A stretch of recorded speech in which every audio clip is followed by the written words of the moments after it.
But I think it's time we admit it. The Indiana Fever kind of suck. There's no nice way to put it. We keep trying to find positives, keep trying to stay hopeful, but game after game, this team shows us who they are. And tonight, they showed us again. Let's start with ekCaitlin Clark. She had a solid first half.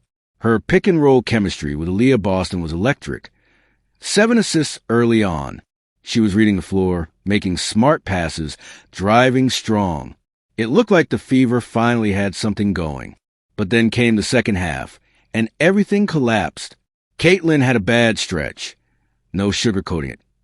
3 straight turnovers in the fourth quarter, all in key possessions. It wasn't her best moment. But you know what? At least she was trying. At least she cared. The rest of the team? No heart. No grit. They just folded. Once again, they blew a double-digit lead. Aya Wilson was having a rough night through 3 quarters, and the Fever still couldn't take advantage. They let the game slip right through their fingers. When things got tough, nobody stepped up. Nobody fought back.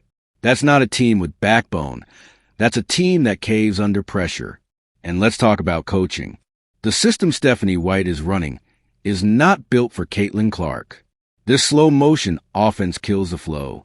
ekCaitlin thrives in fast-paced, high-tempo, transition-heavy basketball. That's her game. Instead, she's being forced into handoffs and rigid sets with Natasha Howard and Lexi Hull. Why go away from what was working with Aaliyah and ekCaitlin? It makes no sense. ekCaitlin was 6 for 10 inside the arc.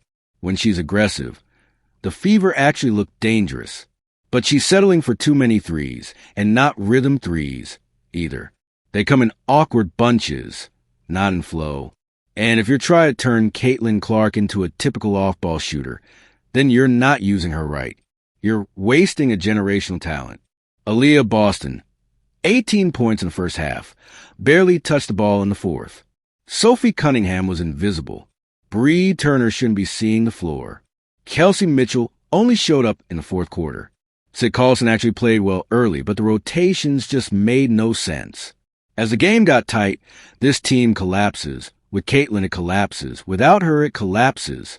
They've lost to good teams, bad teams, G League level teams. Everyone. It's the same story every time. Hot start, cold finish. No adjustments, no urgency. And don't be fooled by defensive stats. Their good defensive rating comes from playing slow. When they actually try to run and create pressure, they look better. But even that feels accidental now.